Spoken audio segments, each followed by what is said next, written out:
नमस्कार, मैं हूं हरिशंकर व्यास। सेंट्रल हॉल में आपका स्वागत है।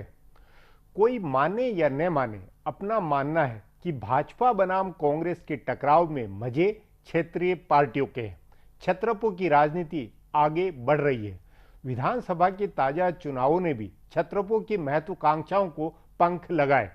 ममता बनर्जी ने अपनी शपथ के वक्त अपनी ताकत दिखलाई। नीतीश कुमार, लालू यादव, अखिलेश यादव, अरविंद केजरीवाल आदि की मौजूदगी से ममता बनर्जी का ग्राफ बढ़ा तो संघीय मोर्चे की चर्चा भी हुई।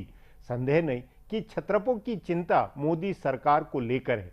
कांग्रेस के घटते ग्राफ ने इन्हें भाजपा के आगे गोलबंद होने की राजनीति का मौका दिया है। नीतीश कुमार हो या ममता बनर्जी या मायावती और मुलायम सिंह यादव, ये सब कांग्रेस को हैंडल कर लेने के आत्मविश्वास में है। इनका रोड मैप अब भाजपा को रोककर अपना प्रोफाइल बढ़ाना है। मोदी सरकार की ताकत का आधार उत्तर प्रदेश और बिहार, झारखंड के सांसदों की उसकी संख्या है। उस नाते इन दोनों प्रदेशों में भाजपा की मुख्य लड़ाई छत्रपों से ही है। हिंदी प्रदेश की इस कोर पट्टी के बाहर क्षेत्रीय पार्टियों का पहले से ही वजूद भारी है। यदि कांग्रेस का ग्राफ बढ़ रहा होता तो क्षेत्रीय पार्टियां संभली होती, मगर बेदम कांग्रेस ने क्षेत्रीय पार्टियों में आगे की उड़ान का माहौल बनाया। तभी सवाल है कि विपक्ष में धुरी क्या और कैसी बन रही है। कांग्रेस और लेफ्ट की धुरी पर तीसरे मोर्चे की राजनीति होगी या इन दोनों से इतर छत्रप की धुरी पर संघीय मोर्चा बनेगा। छत्रपों में किसका कद बड़ा आकार पा रहा है, किसकी रणनीति और मार्केटिंग दो टूक है, आज इस पर चर्चा है। मगर उससे पहले गपशप और खास सुर्खियां। शुरुआत सियासी गपशप से करते हैं।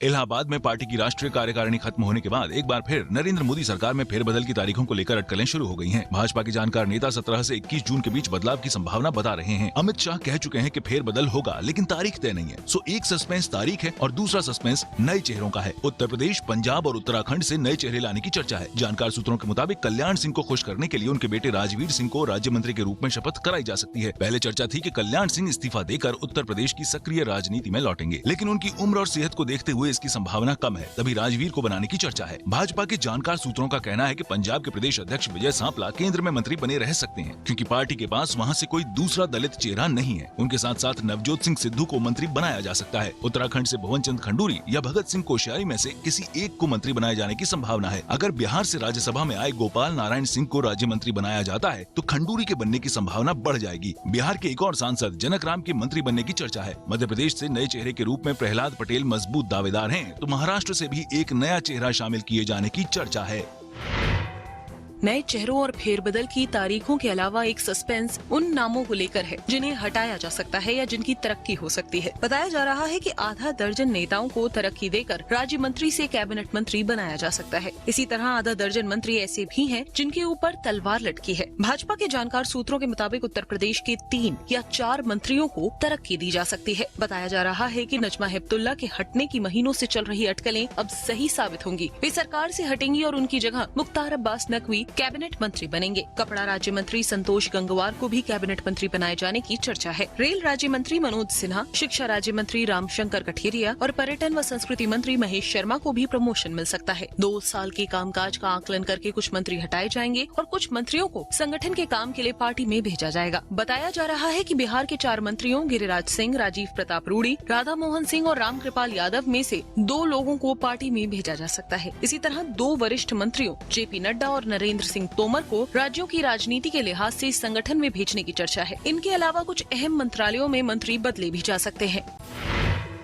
कांग्रेस अध्यक्ष सोनिया गांधी की बेटी प्रियंका गांधी वाड्रा उत्तर प्रदेश में कांग्रेस का चेहरा होंगी। कांग्रेस में इस बात की जोर शोर से अटकलें लगाई जा रही हैं। जानकार सूत्रों का कहना है कि कांग्रेस में प्रियंका को उतारने पर चर्चा हो रही है। हालांकि ये तय नहीं है कि उन्हें सीएम का दावेदार बनाकर उतारा जाए या चुनाव अभियान समिति का जिम्मा दिया जाए। कुछ दिन पहले तक कांग्रेस के जो नेता खम ठोक रहे थे कि कांग्रेस के चुनाव रणनीतिकार प्रशांत किशोर नहीं चलने वाले हैं, वे कहने लगे हैं कि प्रशांत कुछ भी करा सकते हैं। उनका मानना है कि प्रशांत किशोर के कहने पर मधुसूदन मिस्त्री को यूपी के प्रभारी महासचिव से हटाया गया है और बहुत जल्दी प्रदेश अध्यक्ष निर्मल खत्री भी हटने वाले हैं। इसके बाद प्रशांत की तीसरी सिफारिश प्रियंका को पेश करने की थी। तभी माना जा रहा है कि प्रशांत किशोर ये फैसला भी करा लेंगे। नए प्रभारी गुलाम नबी आजाद ने भी संकेत दिया है कि पार्टी सीएम का दावेदार देगी और वो दावेदार ऐसा होगा जो जाति के आधार पर नहीं चुना जाएगा। ऐसा चेहरा सिर्फ गांधी परिवार से आ सकता है। सो कई नेता कह रहे हैं कि प्रियंका को प्रदेश अध्यक्ष और चुनाव अभियान समिति का जिम्मा मिल सकता है। दूसरी ओर कुछ लोग इस इंतजार में है कि वरुण गांधी भाजपा की ओर से पाला बदल कर आए तो पार्टी उनको ही दावेदार घोषित कर दे। अब आज की सुर्खियां हैं, ये लीक से कुछ हटकर है और इनसे देश की दशा दिशा को बूझ सकेंगे।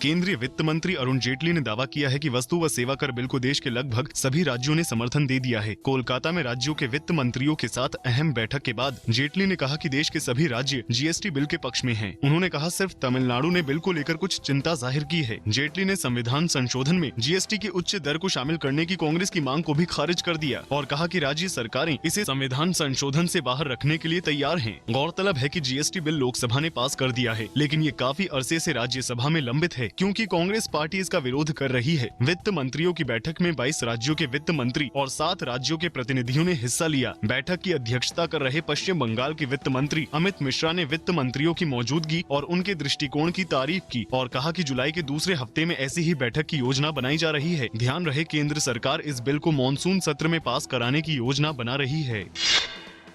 दिल्ली के मुख्यमंत्री अरविंद केजरीवाल ने प्रधानमंत्री नरेंद्र मोदी पर तीखा हमला बोला है और कहा है कि वे अभी तक दिल्ली की हार पचा नहीं पाए हैं। उन्होंने कहा कि प्रधानमंत्री मोदी को दिल्ली की हार हजम नहीं हुई है, इसलिए वे दिल्ली सरकार को काम नहीं करने दे रही हैं। लाभ का पद लेने के आरोप में घिरे अपने 21 विधायकों को बचाने के लिए दिल्ली सरकार की ओर से मंजूर करके भेजे गए बिल को राष्ट्रपति की ओर से खारिज कर दिए जाने के बाद केजरीवाल ने मोदी को निशाना बनाते हुए कहा कि देश के कई राज्यों में चुने गए विधायक संसदीय सचिव हैं, लेकिन मोदी सिर्फ दिल्ली के विधायकों की सदस्यता खारिज कर रही हैं। गौरतलब है कि दिल्ली के 21 विधायक संसदीय सचिव के पद पर काम कर रही हैं, जिसे लाभ का पद माना जा रहा है। राष्ट्रपति की ओर से विधेयक खारिज किए जाने के बाद इन विधायकों की सदस्यता जा सकती है।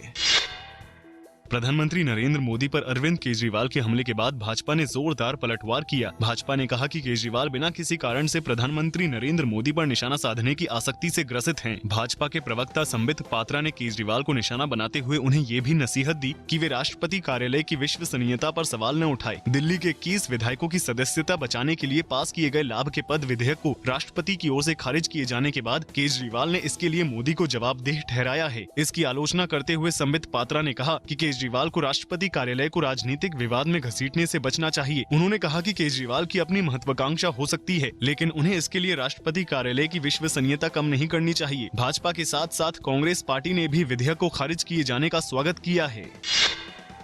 भारत के पड़ोसी चीन ने एक बार फिर परमाणु आपूर्तिकर्ता समूह में भारत की सदस्यता का विरोध किया है। चीन के आधिकारिक मीडिया ने कहा है कि भारत की सदस्यता पाकिस्तान की दुखती रग को छुएगी। चीन की ओर से ये भी कहा गया है कि इससे न सिर्फ परमाणु हथियारों की होड़ बढ़ेगी, बल्कि चीन की राष्ट्रीय सुरक्षा को भी खतरा होगा। ग्लोबल टाइम्स में छपे एक लेख में कहा गया है कि एनएसजी में भारत को सदस्य बनाने से इस क्षेत्र में परमाणु टकराव भी शुरू हो सकता है। गौरतलब है कि 24 जून को सोल में 48 देशों वाले समूह की अहम बैठक होने वाली है, जिसमें भारत की सदस्यता के मुद्दे पर चर्चा होगी। भारत को रोकने के लिए चीन परमाणु अप्रसार संधि को मुद्दा बना रहा है। वो चाहता है कि भारत के साथ साथ पाकिस्तान को भी इसकी सदस्यता मिले। फिलहाल अब एक ब्रेक है, फिर खुलासा होगा।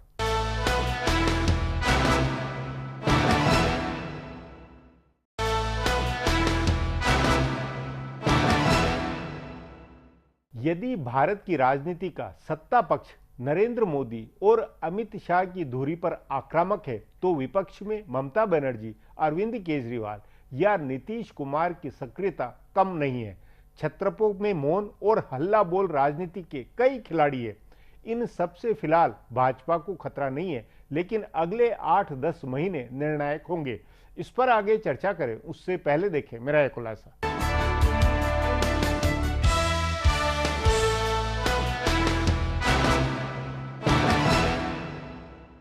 यह भारतीय राजनीति का एक अजीब मुकाम है। आम चुनाव से 3 साल पहले यह अंदाजा लगाया जा रहा था कि अगली बार नरेंद्र मोदी का मुकाबला किसके साथ होगा। क्या एक क्षेत्रीय पार्टियां मोदी से मुकाबला करेंगी या कांग्रेस अपने पैरों पर खड़ी होगी और अखिल भारतीय स्तर पर भाजपा के साथ लड़ेगी। यह सवाल इसलिए उठा है क्योंकि 5 राज्यों के विधानसभा चुनाव में एक तरफा भाजपा की ताकत बढ़ी है, तो दूसरी ओर क्षेत्रीय पार्टियों की ताकत में इजाफा हुआ है। पश्चिम बंगाल में ममता बनर्जी पहले से ज्यादा बहुमत से जीती है, तो तमिलनाडु में तीसरी चौथी सभी पार्टियों का अस्तित्व खत्म हो गया है और यह स्थापित हुआ है कि वहाँ लड़ाई डीएमके बनाम अन्ना डीएमके की ही है। अन्ना डीएमके की सीटें कम हुई तो डीएमके 22 से बढ़कर 89 सीटों पर पहुंच गई। कांग्रेस 5 से 8 पहुंची तो भाजपा का खाता नहीं खुला। इन 5 राज्यों से पहले पिछले साल दिल्ली और बिहार के चुनाव हुए थे और दोनों जगह क्षेत्रीय पार्टियों ने सरकार बनाई। बिहार चुनाव के बाद और फिर पश्चिम बंगाल चुनाव के बाद क्षेत्रीय पार्टियों का जमावड़ा हुआ। नीतीश के शपथ समारोह में तीसरे मोर्चे की संभावित पार्टियों का जमावड़ा हुआ तो ममता की शपथ में भी तमाम क्षेत्रीय पार्टियों के नेता कोलकाता में इकट्ठा हुए। उसके बाद ही यह चर्चा शुरू हुई कि तीसरे या संघीय मोर्चे का भविष्य क्या है। चूँकि कांग्रेस लगातार कमजोर हो रही है, इसलिए क्षेत्रीय पार्टियों के लिए यह संभावना बन रही है कि वे भाजपा को चुनौती दें। क्षेत्रीय पार्टियों के मुकाबले भाजपा के लिए भी राह आसान नहीं है। भाजपा भी वहीं जीत रही है जहां उसका मुकाबला कांग्रेस से है। क्षेत्रीय पार्टियों के मुकाबले में वह कामयाब नहीं हो पा रही है। बिहार में भी ऐसा ही हुआ और पश्चिम बंगाल में भी ऐसा ही हुआ। असम में भाजपा जीती क्योंकि वहां उसका सीधा मुकाबला 15 साल से राज कर रही कांग्रेस से था। तभी उत्तर प्रदेश का चुनाव भाजपा के लिए बहुत अहम है। अगर भाजपा ने वहां सपा और बसपा के बीच होने वाले पारंपरिक मुकाबले को बदला और चुनाव जीती तब तो क्षेत्रीय पार्टियों का हल्ला ठंडा पड़ेगा। लेकिन अगर सपा या बसपा में से कोई जीता तो भाजपा को क्षेत्रीय पार्टियों की भारी चुनौती का सामना करना पड़ेगा। परंतु अभी यह चुनौती कांग्रेस के लिए है क्योंकि क्षेत्रीय पार्टियां उसकी जगह लेती जा रही हैं। दिल्ली में भी भाजपा हारी तो उसका वोट बरकरार रहा और कांग्रेस का वोट लेकर आम आदमी पार्टी जीती। यह एक अखिल भारतीय परिघटना है कि कांग्रेस के वोट पर क्षेत्रीय पार्टियां पनप रही हैं। जब तक यह मामला सिर्फ राज्यों तक सीमित था तब तक कांग्रेस इसकी परवाह नहीं कर रही थी। उसे लग रहा था कि क्षेत्रीय पार्टियां राज्यों में जीतेंगी और राष्ट्रीय चुनाव में कांग्रेस जीतेगी। लेकिन इस बार लोकसभा चुनाव में यह सिद्धांत नहीं चला और कांग्रेस को भारी झटका लगा। तीसरे या संघीय मोर्चे की राजनीति का एक पहलू क्षत्रपों के बीच तालमेल का भी है। नीतीश कुमार से लेकर ममता बनर्जी और अरविंद केजरीवाल से लेकर मुलायम सिंह तक सब प्रधानमंत्री पद के दावेदार हो सकते हैं। ऐसे में इनके बीच कैसे तालमेल बनेगा, यह लाख टके का सवाल है। चुनाव से पहले सभी पार्टियां साथ आ पाएंगी,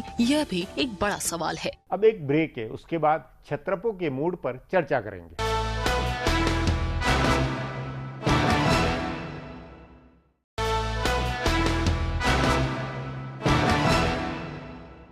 हकीकत है कि कांग्रेस और लेफ्ट के अलायंस ने ममता बनर्जी को बहुत परेशान किया है। इसलिए चुनाव नतीजों के बाद केंद्र की मोदी सरकार को संसद में समर्थन के उनके संकेत थे, मगर शपथ समारोह में भाजपा विरोधियों के जमावड़े ने ममता बनर्जी की अलग रणनीति जाहिर की। जाहिर है क्षत्रपों का मसला पेचीदा।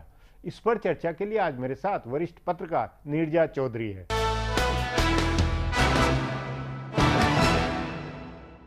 नीरजा जी, ममता बनर्जी के शपथ समारोह में जिस तरह क्षत्रप एकत्र हुए उससे ये एक बन रहा है कि संघीय मोर्चा बनेगा। आपके अनुसार क्या क्षत्रप की किसी की धुरी के ऊपर कोई मोर्चा बन सकता है या कांग्रेस और लेफ्ट की कोर धुरी के ऊपर कोई थर्ड फ्रंट वाला प्रयोग हो सकता है? किधर जा रहे हैं ये क्षत्रप? देखिए, मुझे लगता है कि जो ममता बनर्जी ने अपनी स्वेरिंग इन में बुलाया लोगों को, फिर इसका जिक्र किया, सिर्फ बुलाया ही नहीं क्षत्रपों को, इशारा किया ये करना चाहती हैं। पहले नीतीश कुमार ने इसका इशारा किया था, उनकी पार्टी ने रेजोल्यूशन भी पास किया कि ऐसा राष्ट्रीय विकल्प होना चाहिए और हम उसकी तरफ चेष्टा करेंगे। लेकिन बहुत जल्दी है ये इस तरह की बात करना आज के संदर्भ में, क्योंकि कुछ दिखता नहीं कि कैसे करेंगे। नहीं तो यही तो है ना कि कांग्रेस और भाजपा के टकराव के बीच में क्षत्रप चुपचाप कुछ अपनी रणनीति बनाते हुए, अपनी महत्वाकांक्षा बढ़ाते हुए आगे नहीं बढ़ रहे हैं। आप ऐसा महसूस नहीं कर रहे कि क्षत्रप अपने आप चुपचाप अलग बहुत कुछ कर रहे हैं? नहीं, मुझे लगता नहीं कि बहुत कुछ कर रहे हैं। अब देखिए, नीतीश कुमार की ममता बनर्जी से बहुत अच्छा रिश्ता है, अरविंद केजरीवाल का बहुत अच्छा रिश्ता है, नवीन पटनायक थे नहीं लेकिन उनका भी अच्छा रिश्ता है, जयललिता तो अलग ही हैं, और भी ऐसे लोग आ सकते हैं। मुलायम सिंह का क्या रवैया रहेगा, या मायावती का क्या रहे, मायावती का, ये सब यूपी के चुनाव जो अगले साल होने वाले हैं वो निर्धारित करेंगे। लेकिन जो मूल बात है वो ये है कि एक सेंटर पीस चाहिए होगा किसी भी अलायंस के लिए अगर एनडीए को टक्कर देनी है 2019 में। सिर्फ 5, 6, 7 equal parties, almost equal parties का इकट्ठा होना, एक नेता को चुनना और एक कॉमन प्रोग्राम तय करना और फिर उसकी कितनी देर वो लास्ट करेगा, कितनी क्रेडिबिलिटी होगी जनता में उसकी, क्योंकि पास्ट एक्सपीरियंसेस हो चुके हैं ऐसे, और जो ज्यादा देर रुके नहीं, वो मेरे को लगता है वो बिल्कुल ही एक टेनेबल चीज नहीं है। अगर एक सेंटर पीस होता, मान लीजिए कांग्रेस होती 125 सीटों के साथ भी, कांग्रेस रिवाइवल की तरफ बढ़ती, कांग्रेस और लेफ्ट वो दूरी प्रोवाइड करते, तो उसके इर्द गिर्द स्टेट सेटअप जाके एक फेडरल फ्रंट की को इकट्ठा कर सकते थे। लेकिन आज तो कांग्रेस की हालत बहुत ही पतली है। नहीं, कांग्रेस के का ग्राफ गिरने से, कांग्रेस की हालत खराब होने से छत्रपों को ज्यादा अपने हिसाब से उनके लिए ज्यादा अवसर बन रहे हैं, ज्यादा अपने को मौका उनको नहीं महसूस कर रहे हो। स्टेट लेवल पे ये छत्रप बीजेपी को टक्कर देंगे, दो राय नहीं है इसमें। पंजाब में भी देंगे, गुजरात में तो कांग्रेस है, यूपी में बिल्कुल देंगे, और मुलायम सिंह यादव और खासकर मायावती। नहीं, दूसरा भी है कि उत्तर प्रदेश की 80 सीटें हैं या बिहार झारखंड की जो 54 सीटें हैं, 135 सीटों पे एक तरह से छत्रपी बीजेपी को मुकाबला आगे करेंगे। बिल्कुल, वो स्टेट लेवल पे होगा, लेकिन जब वो राष्ट्रीय उसका विकल्प होगा तो क्या क्रेडिबिलिटी होगी। मान लीजिए मायावती हाइपोथेटिकली स्पीकिंग 50 सीटें जीत जाती हैं यूपी में, 60 सीटें भी जीत जाती हैं, और नीतीश कुमार और लालू की अपनी सीटें हैं, ममता बनर्जी की अपनी है, जयललिता, क्या ये लोग बिना कांग्रेस के, जो मैं कह रही हूँ सेंटर पीस जो होता है, जो चीजों को इकट्ठा करता है, वो मेन लाइन पार्टीज ही वो सेंटर पीस बन सकती हैं। जितना मजबूत सेंटर पीस होगा उतना मजबूत ये अलायंस होगा। या फिर आप देखिए जयप्रकाश नारायण ने इन पार्टियों को इकट्ठा किया था इमरजेंसी के बाद, वो उनके जो एक कद था, एक नेतृत्व था, एक मॉरल अथॉरिटी थी जिसने उनको इकट्ठा किया था और एक विकल्प बना था, वो भी ज्यादा देर 2.5 साल चला। और या फिर वीपी सिंह कांग्रेस के अंदर निकले और उनकी जो ग्राउंड लेवल की रिस्पांस थी लोगों की उत्तर भारत में, उससे एक ग्राउंड लेवल प्रेशर बना, ऑपोजिशन पार्टीज इकट्ठी हुई, उन्होंने रीजनल पार्टीज को इकट्ठा किया, बीजेपी लेफ्ट दोनों को इकट्ठा किया, एक नेशनल फ्रंट का गठन हुआ था जो कि कांग्रेस का विकल्प बनी, और ऐसा विकल्प बनी कि आज तक कांग्रेस सिर नहीं उठा पाई। नीरजा जी, नीतीश कुमार हो या अरविंद केजरीवाल हो, ये सचमुच में आपको नहीं लगता कि नरेंद्र मोदी और अमित शाह या भाजपा के खिलाफ जिस तरह की पोजीशनिंग कर रहे हैं, तो ये खुद से विकल्प बनने की उसमें ज्यादा जिद्दोजहद में है? हो सकता है कि आज और 19 के बीच में 3 साल हैं। अगर मान लीजिए अरविंद केजरीवाल या नीतीश कुमार की एक्सेप्टेबिलिटी नेशनली बढ़ती जाती है, मान लीजिए वो पंजाब जीत जाते हैं अरविंद केजरीवाल, उत्तराखंड में उतरते हैं, हो सकता है गुजरात में भी उतरे, और फिर नेशनल एक अपील बनने लगती है। अगर नरेंद्र मोदी का ग्राफ बहुत ही नीचे जाता है या गलतियां करते हैं, तो फिर एक नई स्थिति पैदा होगी। जैसे मैंने कहा, वीपी सिंह ने करप्शन का मुद्दा उठाया, कांग्रेस से निकल के आए, इतना रीअलाइनमेंट फोर्सेस का हो गया, जो पहले अगर हम देखते, जो राजीव गांधी 415 सीटें लेके आए थे, असंभव दिखता था वो स्थितियां। पर आज की नहीं, पर आज की तारीख में इन सब छत्रपों के जितने नाम है, ये छत्रप 2019 के हिसाब से कुछ अपनी मार्केटिंग, कुछ ब्रांडिंग, कुछ उस तरह की राजनीति करते हुए नजर आ रहे हैं, नहीं आ रहे? नहीं, वो चाहेंगे कि नहीं, चाहेंगे नहीं, कुछ कर रहे हैं, नहीं कर रहे, मूव है या नहीं? मोदी के खिलाफ नीतीश कुमार भी, लालू यादव भी और अरविंद केजरीवाल भी ये सब कर रहे हैं, ममता अपने तरीके से कर रही हैं, तो लेकिन उसका स्टेट विकल्प हो सकते हैं। राष्ट्रीय स्तर पर संघीय मोर्चा और वो फार्मूला नहीं बनता, प्री मैच्योर है, अभी बहुत जल्दबाजी उस पर सोचना होगा कि इस समय कहना कि ये कांग्रेस इन छत्रपों को कैसे ले रही होगी।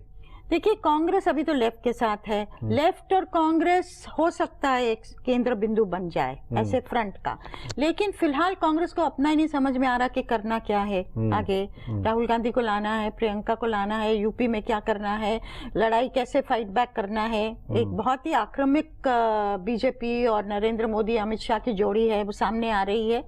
तो क्या कांग्रेस पंजाब जीतेगी, क्या कांग्रेस गुजरात जीतेगी, उत्तराखंड रिटेन करेगी, मध्य प्रदेश छत्तीसगढ़ जीतेगी, ये बहुत इफ्स एंड बट्स हैं इसमें अभी, इसलिए कुछ भी कहना मेरे को लगता है जल्दीबाजी है। लेकिन कुल मिलाकर आपका मानना है कि प्रदेश के स्तर पर छत्रप अपनी अपनी पोजीशनिंग मजबूत कर रहे हैं, वो एक निकल के आती है वो बात। निकल के बात आती है। और नरेंद्र मोदी भी ऐसा लग रहा है कि उनसे रिश्ता जोड़ना चाहेंगे, जी। वो कांग्रेस मुक्त भारत की तरफ बढ़ना चाहते हैं। नहीं लेफ्ट कि हाँ, नहीं कि बाकी छत्र मुक्त नहीं उनके साथ छत्र मुक्त नहीं, उनके साथ वो बिजनेस करेंगे। हाँ। जी नीरजा जी, बातचीत को यहीं समाप्त करेंगे। प्रोग्राम में आने के लिए बहुत बहुत धन्यवाद। हमारा प्रोग्राम अब यहीं खत्म होता है। आग्रह है प्रोग्राम पर अपनी राय hsvyas@nayaindia.com पर ईमेल करके बताएं या hsvyas@Twitter और Facebook/नया इंडिया न्यूज़पेपर पर जाहिर करें। अब कल फिर मिलेंगे इसी चैनल पर इसी समय।